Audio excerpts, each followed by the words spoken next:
Battle? Belly dancer? Well, I've seen belly. Jay has seen plenty of women.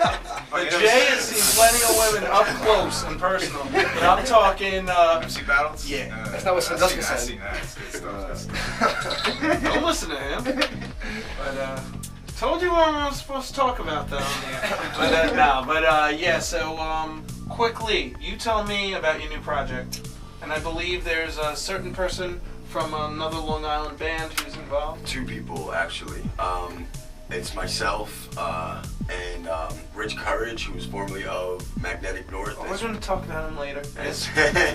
Who unfortunately can't be here right now. Yeah. But as well as Dave Case from Exploder One and Jet Black Heart Attack, and also from Magnetic North. Let's not forget that. Yeah, both amazing musicians. For right now, basically the Rich's role right now, he's really making the beats and he's going hardcore on that, and it's really they're very different, electronica based and very glitchy and sporadic. I guess in the vein of like Prep View 73 almost. So you're at the forefront basically. Yeah, I'm the only MC. Yeah, the only MC. Yeah.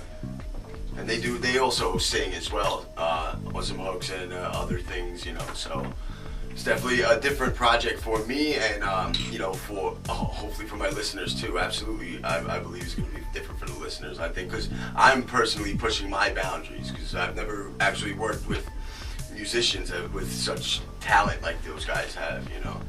So this is kind of a new for all of us, yeah.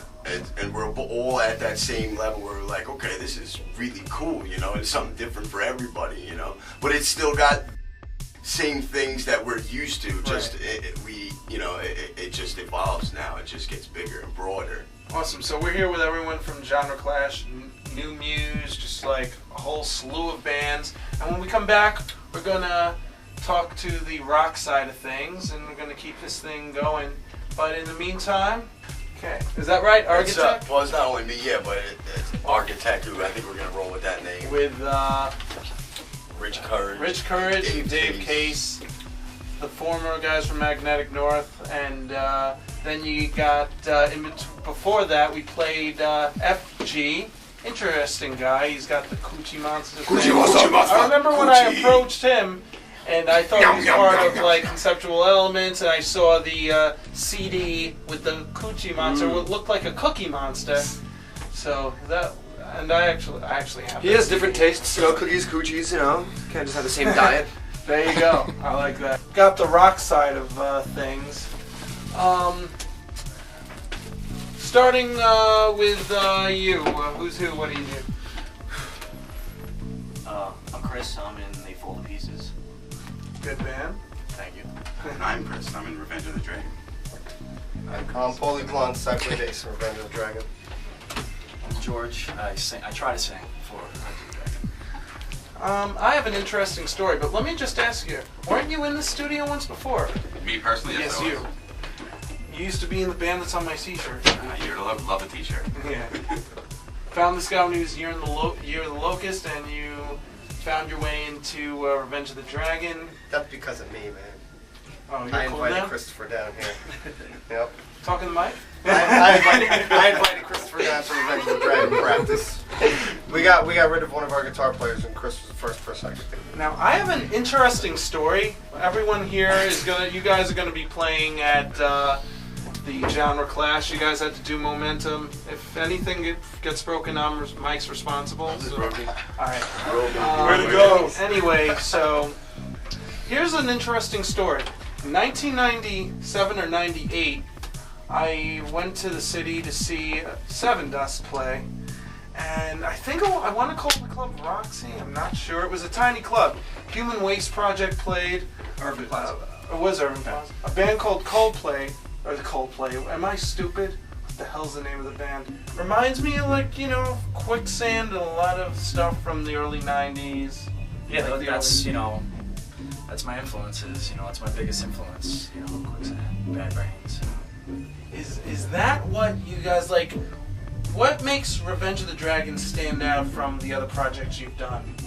I mean, this is almost like, for me personally, it's a little bit back to basics, because I did anything I wanted to do in Earthling Massive, you know, and that was like out there. We had a second singer, electronics, you know, and turntables, keyboard, you name it. And it was just like I kind of quit music, and it was time to like I just felt it again, you know, just to get back to just me singing my words and you know get back to like a basic sound. And you know, with the bands you mentioned, like Quicksand and those influences, I missed that kind of like sound, that bass-driven thing. I didn't want to, you know, we just don't do what those other bands do that I hear these days, you know. So it was pretty like when I saw it at the Donkey. It was you had some like hard-hitting stuff there. It just like kind of drags you in, and I mean, that was my first time seeing you, Paulie, on bass, and you've been in quite a few bands yourself. Yeah, I played in All Star Honky and Intuit with Rich Courage. Right. Also helped start Magnetic North for about 3 weeks. I was in that band before. It was the only band I ever got kicked out of. I play in Ancient Tongue and Revenge of the Dragon also. Ancient Tongue is with two of the former members of Magnetic North, the brothers, Freddie and Ken. Yeah, with Chaotic from Earthling. Yep, and it's hip hop. I am genre clash. I play hip hop. I play heavy music. Love that stuff. I also play with Gina Cotillo. Long Island's rock diva. Oh, you still do, or no? No, thank you. Wow, the truth just comes out on this show. But that's what always happens. Anyway, what got you guys involved in genre clash? I mean, you guys been just hanging out with these guys for a while. How did it all? We picked up the phone. We begged, we pleaded. I mean, they're nice guys. Well, last year, Ancient Tongue was on Genre Clash, and I actually managed that band. Yeah. Paul is in the band, so very last minute, they had a cancellation. They asked us to jump on, so we jumped on.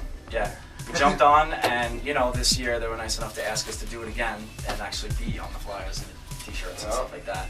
So, but you know, I've known Clarity, you know, with and Alex, you know, for a while, and we've talked a lot, and what they do is amazing. It's inspiring, and it's really well organized. It's pulled off well. There's a lot of attention to detail. It's very easy to screw these types of shows up, and they just come through every way. Now, would your love of different styles of music be the reason that you decided to take on as a manager for? It was like 10 years ago, I would say. That's a lot of people remember you from that. Now, Jake does his research, bro. It's been around for a while, man. Stalker. Something like that. I am the local scene stalker. But now, how did you? Now, first of all, let's talk about your 3 roles, or 2 roles actually. Am I that fat? Yeah, I thought I'd point that out, but you're Chris, singer, and of They Fall to Pieces, a kind of a hardcore alternative rock style thing. Also, mid-90s influence sound. And then you're Chris, then you're the guy who promotes... behind the guy. Behind the guy. Who helps organize the show. Yes. So many grueling hours for this genre clash. Now, let me ask you how the whole thing with They Fall to Pieces. Briefly tell me how it kind of came together. Alright, well, back in '84, I was on tour in Japan. And, I don't know if you heard them. They were called Dio. Yeah, so Rob, I've known the drummer since the first band I was ever in when I was like 13 years old. He was the drummer. Mm-hmm. And then I've known Joe Hess, the guitarist, for a long time. We used to play, I'm going to say 10, 12 years ago, just jamming out and stuff. This has been in like so many bands. He's been around for a while. And I think it was even in a band with Kerry Merkel from Jones Booth, right? I believe so, yeah, I don't know the name of it. But, so, you just we just kind of jammed us 3. So when Defect kind of split, you and Rob, you just brought Rob into it also? No, when Defect split, we didn't do anything for 10 years. Right. We did nothing at all. I mean, I didn't speak to Rob for about 4 years. I just spoke to Joe, and then we just decided, hey, let's jam us 3, see what happens.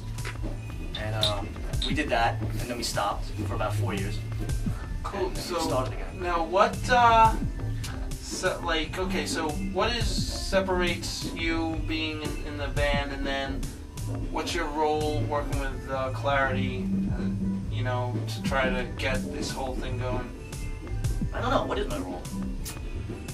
What did that article say? I don't know, but it was strange, and I Strange. don't want to repeat it. Duska's strange. But it's in that Also whole goes by the fix. name Duska. Yeah, So I said something about, I don't know, being a maniac and something. Running a I don't know. production managers. I would say, yeah, that's what I would say. Yeah, production. I guess. Duska does anything that's digital, anything on the screen, Yeah. and any of these shows. Mhm. You could attribute that to some Duska. He's like the AV nerd. He's not even sure. By the Nerd. time Watching when it's up, he's not even watching sure that he videos. did that. That's why he's unsure of it right now.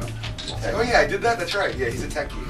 When we come back, Clarity is going to elaborate more on genre class. We're going to talk about all the groups playing. We're going to play a live track from you or what? If you have one, I was hoping you did. I'm sorry. We can Can't help you out there. Well, I'll see what I can do. An amalgamation, a coming together of all types of music, all types of art from all different genres, tearing down the walls, in one venue at one event to bring everybody together, man.